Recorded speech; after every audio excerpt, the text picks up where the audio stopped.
بسم الله والصلاة والسلام على رسول الله وعلى آله وصحبه ومن والاه. أما بعد, Assalamu alaikum wa rahmatullahi wa barakatuh. This is Sultan here with Yaqeen Institute to bring you the deed of the day. So as we're talking about this, what I want you to remember and to think about is a time when you were much younger and you brought something to show to somebody that you cared about, probably a parent, right? It could have been a drawing, it could have been something that you built, whatever it is. And remembering the way that they responded to you in that moment.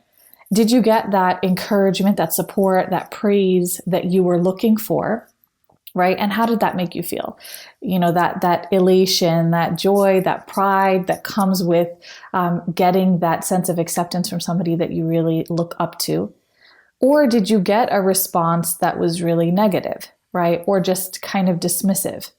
And the feeling that is evoked when you remember that, and that feeling of sadness and hurt, and disappointment and self-doubt that might come from that. So what that's called is validation, right? External validation, meaning validation or a sense of acceptance that you get from the outside. And that's a really normal human need.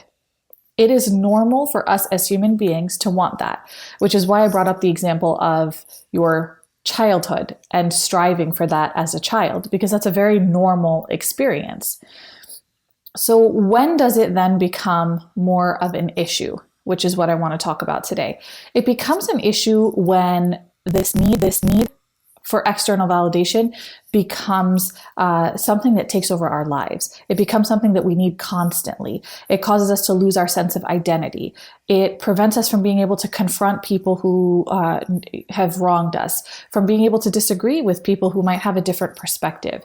When you find yourself changing your thoughts and beliefs because of what someone either approves of or disapproves of, or when you notice that you're starting to ascribe your self-worth to the approval of others, that's all when it starts to become very unhealthy.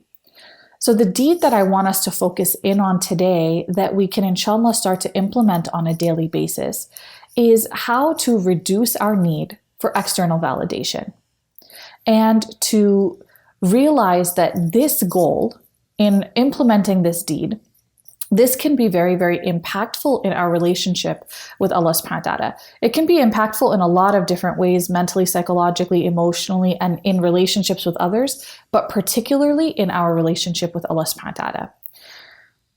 Why is this such an important component spiritually?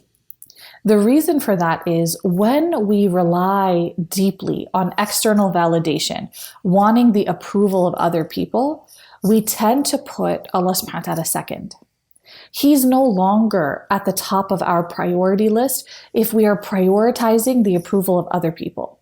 When we base our self-worth and our choices on the standard that we imagine is pleasing to people, then we put Allah subhanahu wa ta'ala and His standards unintentionally, we put them second.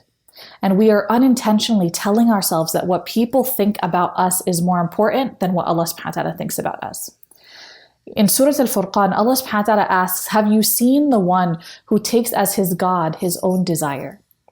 Right? Your own desire to be liked and approved of by people, which is a natural human need, but do we start to take that too far, where we are replacing the standard of Allah subhanahu wa ta'ala with the standards of people?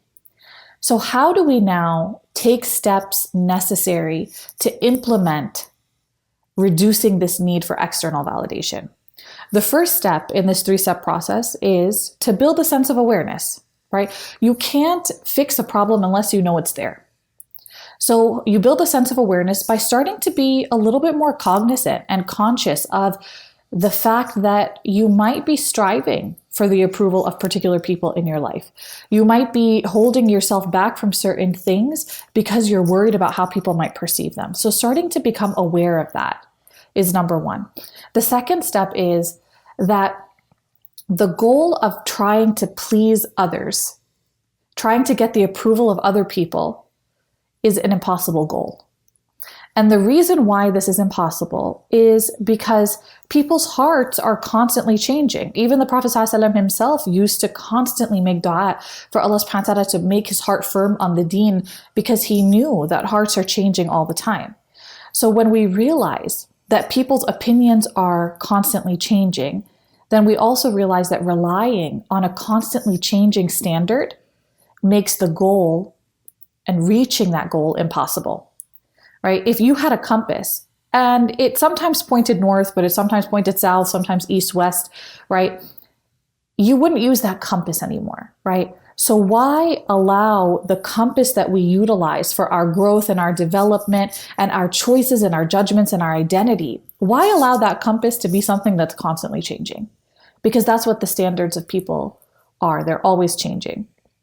And then the final step, step 3, is to ask yourself in different situations, as you're trying to make a choice, what would Allah subhanahu wa ta'ala want me to do?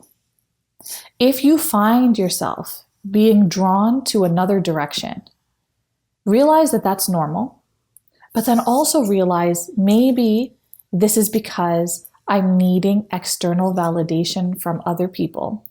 And then in that moment, make the choice to break the cycle and realize that Allah subhanahu wa ta'ala is the one who will fulfill your needs. That Allah subhanahu wa ta'ala is Ar-Razaq. He's the one who provides for all of our needs in order to allow us to grow physically, mentally, spiritually, and within our identities.